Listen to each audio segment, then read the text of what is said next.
When I woke up, I'd time-traveled 10 years into the future. My wife was still a stunning, almost intimidatingly beautiful CEO. This felt like the perfect setup for a power fantasy story. But just as I was ready to embrace my new life at the top, I learned our relationship was already in ruins. Turns out, there was some old flame of hers pulling strings in the background.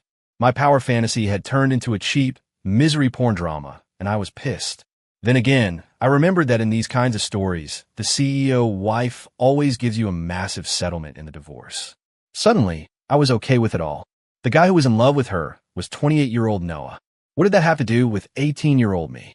My eyes fluttered open to an unfamiliar hospital room and a woman sitting with her legs crossed, engrossed in a book. I was completely lost. Just last night, I was pulling an all-nighter at a LAN party with my buddies. How the hell did I end up here? My only hope was the woman in front of me. She was breathtakingly beautiful, but radiated an icy chill that kept you at a distance. Her hair cascaded down her back like a dark waterfall, and her eyes were as clear as an autumn lake, but as cold as a frozen one. Miss, ma'am. I ventured, trying to get her attention. She didn't respond, only lifting her eyes to give me a brief, dismissive glance. She was so gorgeous, I had to physically restrain myself from asking her to adopt me. Where am I? 1 minute, I was pushing the A side on Lotus, and the next I wake up here. What happened? I pressed on. Are you done yet? How long are you going to keep this act up? She snapped, her voice sharp. Faking an illness wasn't enough, so now you're faking amnesia? I'm busy. I don't have time to play games with you. Apparently, my questions had struck a nerve. She grabbed her purse, stood up, and walked out, leaving me utterly baffled. After that rapid-fire takedown, I pieced it together. I must have been dropped into the body of some pathetic loser in a trashy drama. I got up to see what this guy looked like, and my world came crashing down. It was me. Good news. I time-traveled in my future self. Bad news. My future self was the pathetic protagonist of a misery porn drama. I racked my brain, but couldn't figure out how things had gotten this bad. The first priority was to figure out what had happened over the last 10 years. I picked up my phone. Thank God, the passcode was the same. The photo album was filled with pictures of the woman from earlier. I took another moment to admire her flawless face, but it didn't give me any useful clues. I scrolled through the contacts list, a sea of unfamiliar names. After a while, I finally spotted it, Ben Carter, my best friend from high school. The same guy who, just yesterday, was right there with me at the LAN party. He picked up on the second ring. I can't explain over the phone, just get over here. Fast. I urged him. He really was a true friend. Ben showed up in less than half an hour. I was genuinely touched. So let me get this straight. You're telling me you're from the night we pulled that all-nighter after graduation? Ben asked, his face a mask of disbelief. This isn't some new trick you cooked up to win Tori back, is it? I was speechless. I had no idea what kind of magic this Tory woman possessed to turn me into such a clown. My last memory is of you baiting me on A site every single round. So don't push me, I said, the phantom frustration still fresh. If he hadn't been such a terrible teammate, I wouldn't have stayed up all night, and I wouldn't have woken up in this mess. Ben hesitated, then after a moment, started to fill me in on the last decade. After graduation, you got into Northwood University. That's where you met Victoria Vance. Tori, you told me it was love at first sight, but my guess is you chased her for a long time. Why else would a girl like that fall for you? I got into Northwood. Since when's their standards so low? Did my dad donate a library? I was stunned. Shouldn't our relationship be solid then? A minute ago, she looked at me like she wanted me dead. Did I cheat on her? Ben started hemming and hawing. I knew something was wrong and pressed him to keep talking. I wasn't prepared for what he told me next. It was like my body had been possessed for the last 10 years. I couldn't believe I had become such a colossal simp. Apparently, I cooked elaborate meals for Tori every single day.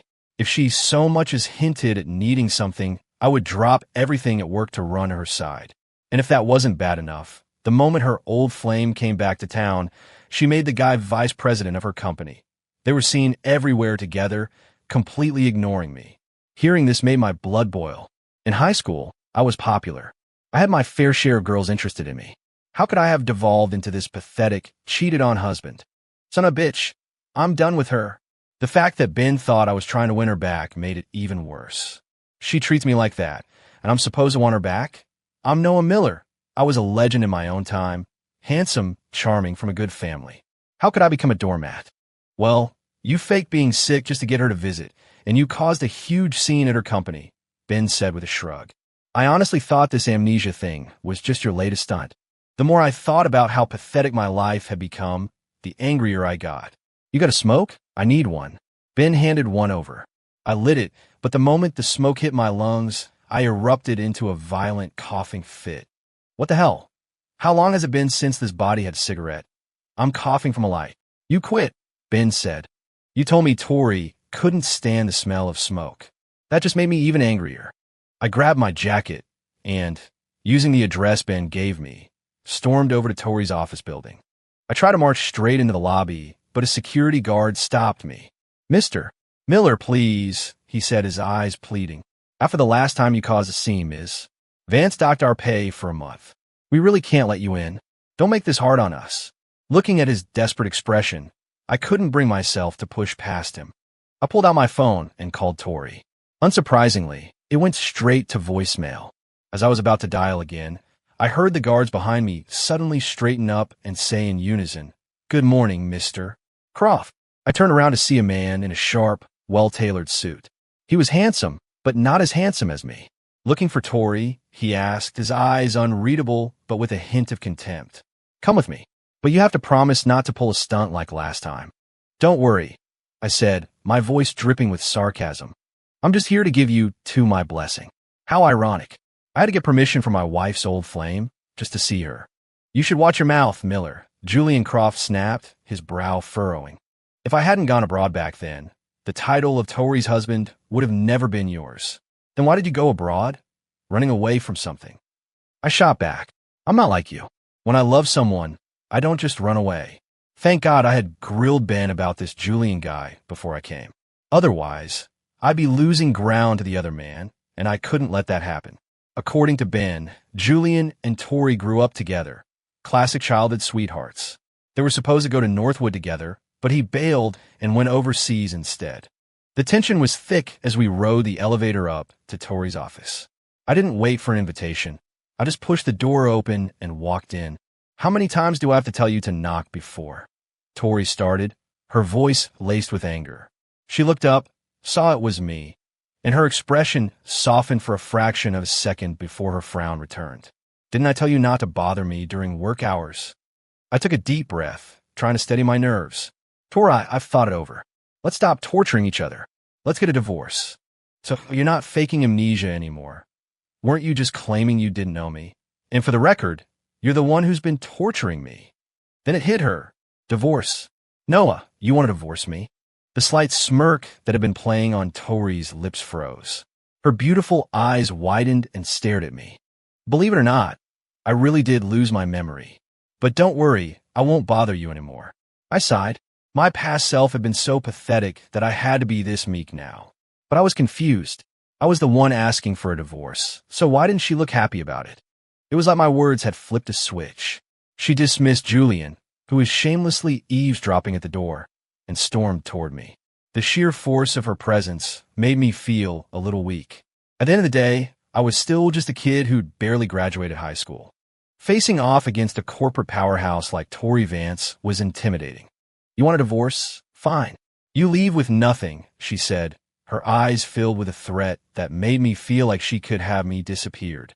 Tori's power was intense, but the thought of leaving with nothing was a deal breaker. I was an 18-year-old high school grad with no job skills. I was counting on that settlement to live comfortably. Are you serious? You're the one who cheated, and now you have a nerve to tell me to leave without a penny. Is that even legal? I was losing my cool. Your choice. Leave with nothing, or we stay married. Decide, she said flatly, then turned and walked out, leaving me fuming in her office. If I didn't desperately need the money, I might have just agreed out of sheer anger. So much for my brilliant plan to get rich quick. It was over before it even started. Back in the hospital, Ben and I stared at each other. Seriously, how do I divorce her and still get a payout? I don't get it. I got into Northwood. I'm supposed to be a smart guy. How did I not save a single dime in 10 years? I almost couldn't even cover the hospital bill. Anyway, Venmo me 50 bucks. I'm craving some KFC. I still couldn't wrap my head around how my life had turned out this way. Because she has your debit card, Ben said, giving me a look of pity as he pulled out his phone to order the chicken. After you guys graduated, she wanted to start her own business. You got a job and gave her every paycheck to fund her dream. You're a total simp, man. Oh my God, she's a monster. I couldn't hold it in any longer. I launched into a 2-hour tirade against Tori. Right as I was getting really worked up, I saw Ben's face freeze. What the hell is wrong with her? She's a psycho. If you don't like someone, just divorce them. Why torture me? What do I owe her? Say something, dude. Are you brain dead? I followed Ben's gaze and turned around. My eyes met Tori's. She looked like she was about to commit murder. If there was any hope of salvaging the situation before, it was gone now. Seeing the look in her eyes, I knew I was screwed. Forget leaving with nothing. She was probably going to sue me for everything I didn't have. What are you doing here? I stammered, my bravado vanishing. I wasn't talking about you. I'm taking you home, she said, her voice devoid of any warmth. Or do you have somewhere else to stay now? I hated the coldness in her voice, but caught red-handed, I had no choice but to sheepishly follow her out. The car ride was silent. I stare out the window, the awkwardness so thick you could cut it with a knife. Finally, I decided to break the silence. Can you tell me how we got married? Tori flinched, a flicker of some complex emotion crossing her face. You really lost your memory. I don't know if it's amnesia or time travel. All I know is that yesterday I was a high school grad planning to dye my hair, pull an all-nighter, and go on a road trip. Now, I'm a middle-aged guy who's been your doormat for a decade. I watched the scenery fly by, a wave of melancholy washing over me. We were happy when we first got together, she said softly. You would always have dinner ready for me when I got home. I looked forward to it all day, just curling up on the sofa with you. We didn't have much money then, but we were happy. She paused, and I could have sworn her eyes looked a little misty. For some reason, my heart twinged. And then you cheated on me? I asked cautiously. Of course not, she said, shooting me a glare before continuing. But I don't know when it started. You became so sensitive, so suspicious. You always assumed if I came home late it was because I was with someone else. We started fighting more and more. It got even worse after Julian came back. It was exhausting. But that's all in the past now. Since you've lost your memory, we can start over. This was not what I expected. I figured we had some kind of arranged, loveless marriage. I never thought there had been real feelings between us. Remembering how cold she'd been when I woke up, I couldn't help but feel a pang of sympathy for my future self.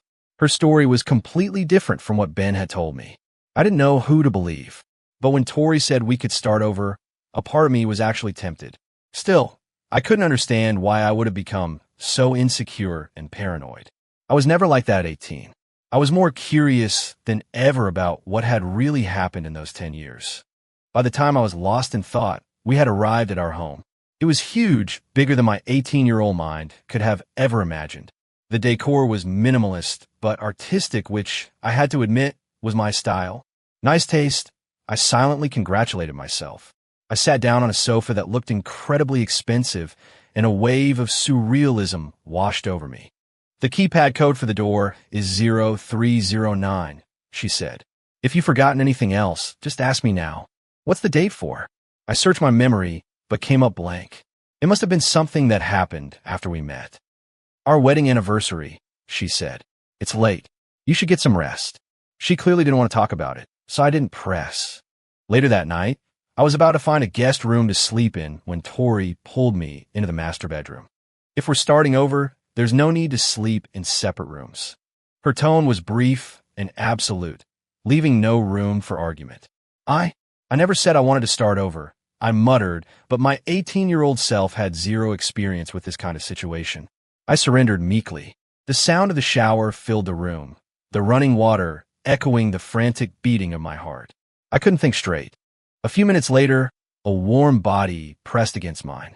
She wrapped her arms around me and kissed me, a kiss that was part passion, part desperate release. After a night of tangled limbs and whispered words, I finally understood why my past self had been so utterly devoted to her. This woman, I thought, was a damn succubus. After agreeing to start over with Tori, I finally got a taste of what it was like to be in love. There was no sign of her old flame, and I was beginning to think Ben was just jealous and made the whole thing up. Tori was exactly my type. A cool exterior with a hidden warmth. Wait, no. My type was always the sweet, kind-hearted girl. Life was good. I was starting to understand my past self more and more. I realized I was probably already falling in love with Tori. But just when happiness felt within reach, the countdown to disaster began. One day, Tori asked me to go with her to a corporate gala. The thought of being surrounded by people I was supposed to know but didn't recognize made me anxious. I didn't want to cause any trouble for her, so I declined. Instead, I met up with Ben at a nearby barbecue joint for a few beers. "Dude, you're really committing to this act, aren't you?" Ben said, giving me a thumbs up. "But hey, it's a genius move. You and Tori are practically having a second honeymoon." I flip him the bird. "It's not an act, man. I really don't remember anything. But it doesn't matter anymore. I get why I liked her so much. I'm happy now. The only thing I still don't get is why I was supposedly so paranoid before. You sure you weren't just making that up? Jealous of my happiness?" Julian came back, and Tori immediately made him VP of her company. "That's not normal, dude," Ben retorted. "I think you're just jealous." I shot back, but a seed of doubt had been planted. Ben looked at me, opened his mouth as if to say something, but then closed it again. A few beers later, I saw it was getting late and decided to head over to the gala to pick Tori up. But when I got to the entrance, I saw something that burned itself into my memory. Tori was stumbling out, looking unsteady on her feet, and holding her up was a man in a tailored suit. It was Julian. In an instant, the blood in my veins turned to ice. Ben's warning from earlier, mixed with the alcohol, sent a surge of rage through me. I stormed over and threw a punch right at Julian's face. He staggered back and fell to the ground. I was about to pounce on him when Tori, recovering from her shock, shoved me away with all her strength and rushed to Julian's side. Before I could even say a word, she turned on me. "Noah, are you insane? Why did you hit him?" She quickly turned back to Julian. "Are you okay?" "I'm fine," Julian said, his voice dripping with false sincerity. "Noah probably just saw me helping you and got the wrong idea. Don't be mad at him." I never seen someone so two-faced. I was momentarily speechless. "Noah, apologize to Julian right now." Tori yelled at me, her face flushed with anger. "He was kind enough to be my date tonight, and you attack him? What is wrong with you? Are you blind, Tori?" I finally exploded. "Can't you see how fake he's being? You go to a party with your ex, getting all cozy with him, and I, your husband, don't have the right to be angry." I couldn't take it anymore. I turned and walked away, not sparing another glance for the two of them. Furious, I didn't go home. I got a room at a random hotel and collapsed onto the bed, my mind racing. I had been too angry earlier, too lost in the recent bubble of happiness. It was only then that a serious question hit me. Noah Miller, was never a paranoid person. Maybe a little possessive, but not insecure.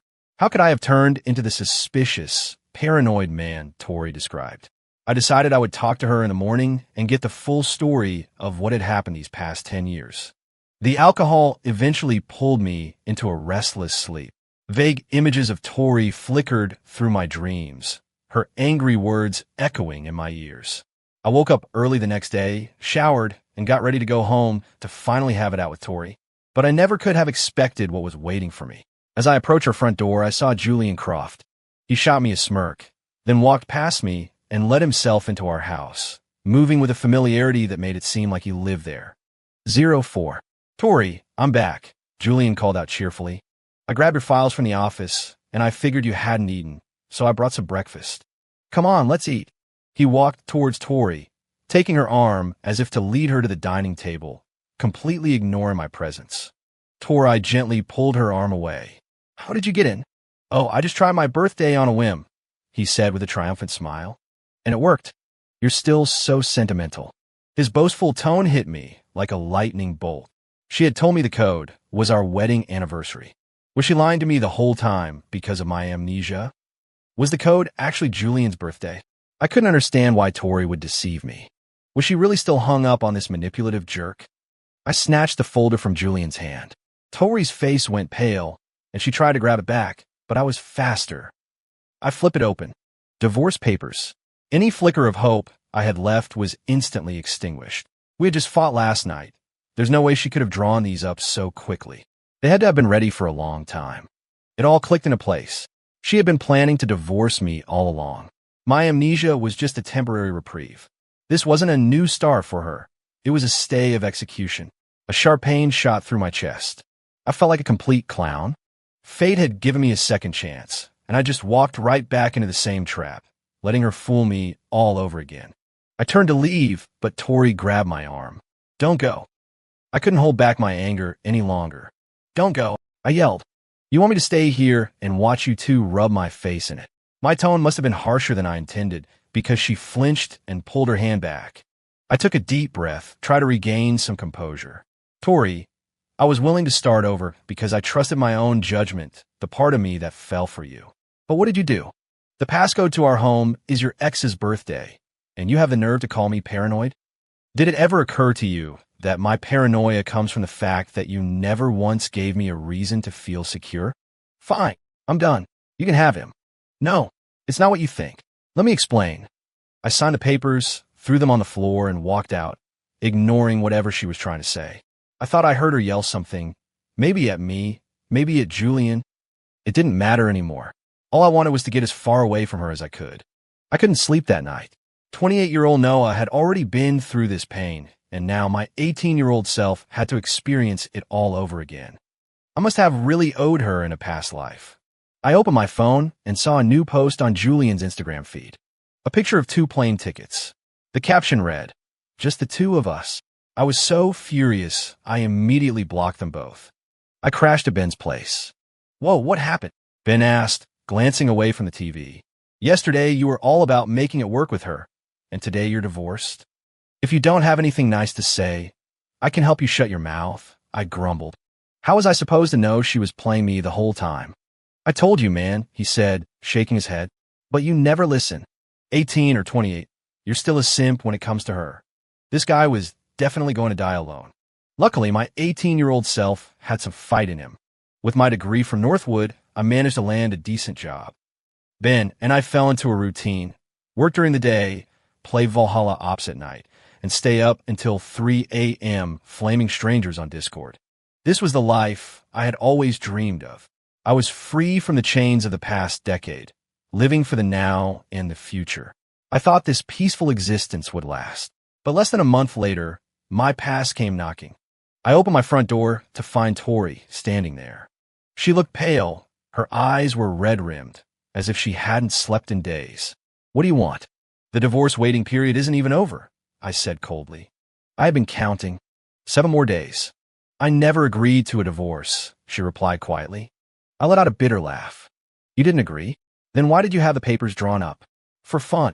She ignored my sarcasm, her captivating eyes fixed on mine, as if trying to see right through me. "I think there's been a misunderstanding. We need to talk, really talk. Please. I just got back from business trip, and I'm exhausted. Can you just come home with me?" I thought of Julian's Instagram post and sneered. A business trip, or a romantic getaway for 2? Then another thought hit me.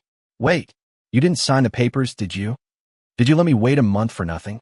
Her silence, and the tears welling in her eyes, was all the answer I needed. I felt my resolve crumble. I decided to hear her out one last time. We went back to the house. It felt familiar, but I wasn't nostalgic. There was nothing here for me to miss. The password was still the same. I cursed under my breath. "Okay, what do you want to talk about?" I asked, kicking back on the sofa like I owned the place. Tori, however, sat perfectly straight, her hands clasped in her lap. Her eyes were still red, and her voice trembled slightly.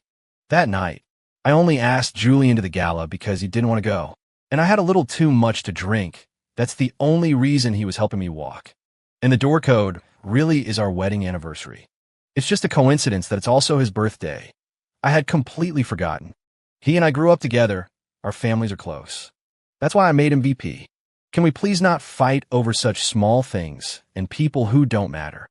I found the whole thing laughable. I lit a cigarette. Tori flinched, but didn't say anything. Small things? You think these are small things? Tori, you think he's insignificant because you've never truly tried to understand me. Have you ever put yourself in my shoes? You think Julian doesn't matter. The fact that you chose him over me that night proves that I'm the one who doesn't matter. Tori opened her mouth to speak, but I held up a hand to stop her. Let me finish. As my wife, you never took the time to know me. You never gave anything, and you never saw what I gave. For instance, you had no idea that I quit smoking for 10 years, all for you. I held up the half-smoked cigarette. But none of that matters now. Fate gave me a do-over, and I don't want to be tangled up with you anymore. After losing my memory, I realized I was becoming someone I didn't recognize, someone I didn't like. I can't let that happen. I have to be myself again. Let's just let each other go. Sometime during my speech, tears had started streaming down her face. I pulled a tissue from the box and handed it to her. A familiar pang of hurt shot through me. Letting go was much easier said than done. Think about it, I said softly. Then I left the house that was once my home and now felt like a stranger's. 05. After our talk, Tori disappeared for a few days and my life returned to its normal rhythm. Did you hear? Your wife fired her old flame. You think she's going to try and win you back? Ben burst into my apartment, eager to share the latest gossip. I was surprised. I almost felt bad for the manipulative snake, but then I remembered his words and his Instagram posts, and I figured he got what he deserved. That night, I went with Ben to our high school reunion. It was surreal, seeing kids who were just stressing about the SATs a few days ago in my memory and now transformed into world-weary, slightly paunchy adults, all schmoozing and networking. It was kind of depressing. To my surprise, Leah Evans, our class president and valedictorian, was there. I owed her big time. Without her help, I never would have gotten into Northwood. Leah, you look amazing. How come you never call? I teased. She shot me a playful, flirtatious look. Look who's talking. Ever since you got married, you've dropped off the face of the earth. Did the wife finally let you off your leash tonight? We're getting divorced, actually, I said with a self-deprecating laugh. Leah gave me an apologetic look, but I could have sworn I saw something else in her eyes, something like relief. As the night wore on and everyone got progressively drunker, someone suggested we go out for karaoke. I made my excuses, and to my surprise, Leah said she was leaving too.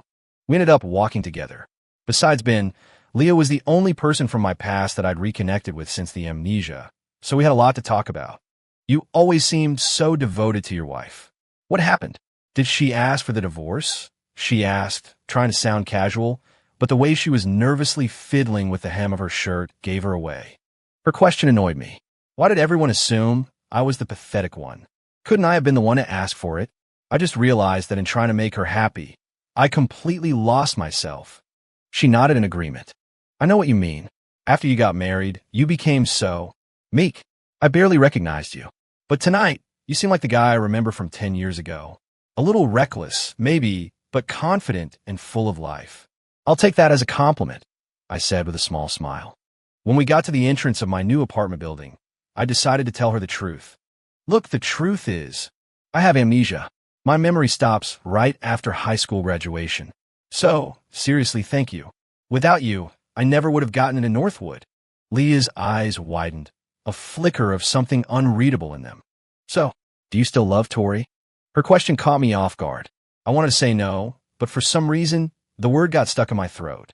The image of Tori's tear-streaked face from the other night flashed in my mind, and I couldn't bring myself to say it. I was about to say good night when she suddenly stepped forward and wrapped her arms around me in a hug. I froze, not knowing what to do. I heard her whisper in my ear, "If you two really get divorced, give me a chance. I've waited a long time for you." Before I could respond, she pulled away, gave me a quick wave, and walked off without looking back. I walked into the lobby, and a shadow suddenly lunged at me, hugging me so tightly it knocked the wind out of me. Then I heard Tori's trembling voice. "Who was that woman?" I hardened my heart. "What's it to you?" The light in Tori's eyes dimmed. Then she kissed me, a frantic, desperate kiss, as if she were trying to devour me. It was intense and overwhelming. I pushed her away. "Are you crazy?" "Noah, I'm jealous." And just like that, I lost. "She's a friend from high school," I explained, my voice softening. "She tutored me. I wouldn't have gotten into Northwood without her. I never would have met you." Tori finally seemed to relax.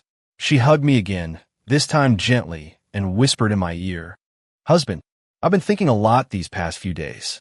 I know I was wrong, so wrong, but I can't live without you. Please, give me one more chance." I fired Julian. I only just found out about all the things he was doing behind my back. I swear that Instagram post was fake. You're the only one I want. I promise he'll never come between us again. It would be a lie to say I wasn't moved. Seeing her so vulnerable and pleading was almost impossible to resist. But the recent betrayals had left deep scars. I was afraid to try again. Tori, you still don't get it, I said, my voice heavy with exhaustion. The problem was never just about Julian. It was about your coldness, your distrust, and the pathetic, spineless person I became just to please you. Tori fell silent. We were both wrong, I continued, but I don't want to keep making the same mistakes. I want to be me again. After Tori left, I lay in bed, unable to sleep. I wanted to believe she had never cheated on me, but I couldn't accept the man I had become. My mind was a blur, filled with images of her tear-filled eyes. I opened my phone and saw a message from an unexpected source. He wanted to meet at a restaurant across the street from Tori's office building. All right, what do you want? I asked, looking at Julian Croft sitting across from me. I had no idea what we could possibly have to talk about. You know, Noah, I never thought much of you, he began. You just swooped in while I was gone. You couldn't possibly compare to the history Tori and I have. So what's your point? Are you trying to brag? I said, my patience wearing thin. A guy who's already been kicked out of the game has no right to look down on the players. This guy was unbelievable. But I was wrong, he admitted, his arrogance gone. I tried everything to push your buttons, to make you paranoid. But I underestimated how much Tori loves you. She never once took my side, never accepted my comfort. And when she saw that you-only Instagram post I made, she fired me without a second thought, completely disregarding our family's relationship. That's what you get, I said coldly. If you had fought for her fair and square, I would have respected you. But you're just a snake who plays dirty tricks. If that's all you wanted to say, I'm leaving. I stood up, but Julian grabbed my arm, his eyes now holding an almost pleading look. I know how much she loves you. We grew up together. Putting my own selfish feelings aside, she's still like a sister to me. I want her to be happy. So if you still love her, stop torturing her. And if you don't, for God's sake, let her go. I walked out of the restaurant in a daze, my mind reeling. Did I love Tori? The answer was yes. I was sure of it now. I had just been so caught up in the resentment I felt for my past, pathetic self. In the end, it was all just my stupid pride. As I was lost in thought, I saw her, Tori, standing across the street, her eyes lighting up when she saw me. She must have thought I was there to see her. She started running towards me. But then I saw it, a car speeding down the road way too fast. My mind went blank. There was no time to think. All I could do was run, using all my strength to shove her out of the way. In the split second before the impact, a strange sense of peace washed over me. This is fine, I thought. At least this way, the conflict is over. When I woke up in the hospital again, my first thought was that I must have a damn lucky star. My second was seeing Tori, asleep in the chair next to my bed, her head resting on the mattress, her hand still clutching mine tightly. Good news. I had faced down a speeding car and won. Even better news. All my memories had come flooding back. The last 10 years flashed before my eyes like a movie. I saw Tori, exhausted from building her company, her face breaking into a smile of pure relief when she came home and saw me. Suddenly, the humiliation and pathetic weakness I'd been so ashamed of melted away. Maybe the meekness I despised was never really there. Maybe my sacrifices hadn't been for nothing. Looking at Tori's tired face, a familiar yet new wave of protectiveness washed over me. I finally understood. The me I wanted to be was simply the whole me. The me with all my memories. Whether it was the arrogant 18-year-old or the supposedly pathetic 28-year-old, there was one constant. I loved Tori. I tried to gently pull my hand free, but the movement woke her up. Our eyes met. Without a word, I used my free hand to cup her chin and pulled her into a kiss. For a second, she looked shocked, then she melted into it, kissing me back with a passion that matched my own. Under Tori's attentive care, I recovered quickly. Soon enough, it was time for me to be discharged. But instead of taking me home, she drove me straight to the county courthouse. What's this all about? I asked, an amused smile on my face. When you were in surgery after the accident, I made a promise, she said, her voice serious. I prayed that if you lived, I would give you anything you wanted, including a divorce. But what if I don't want a divorce anymore? I said, pulling her into my arms. But I was such a terrible wife, she whispered. I want to start over. Properly this time. What could I do? A man's got to spoil his own wife. We walked out of the courthouse, and one of the clerks commented that they'd never seen a couple look so happy to be getting divorced. We just looked at each other and smiled. This time, Tori said, her eyes sparkling, "It's my turn to chase you, Noah Miller, and I'll love you for the rest of my life." I thought to myself,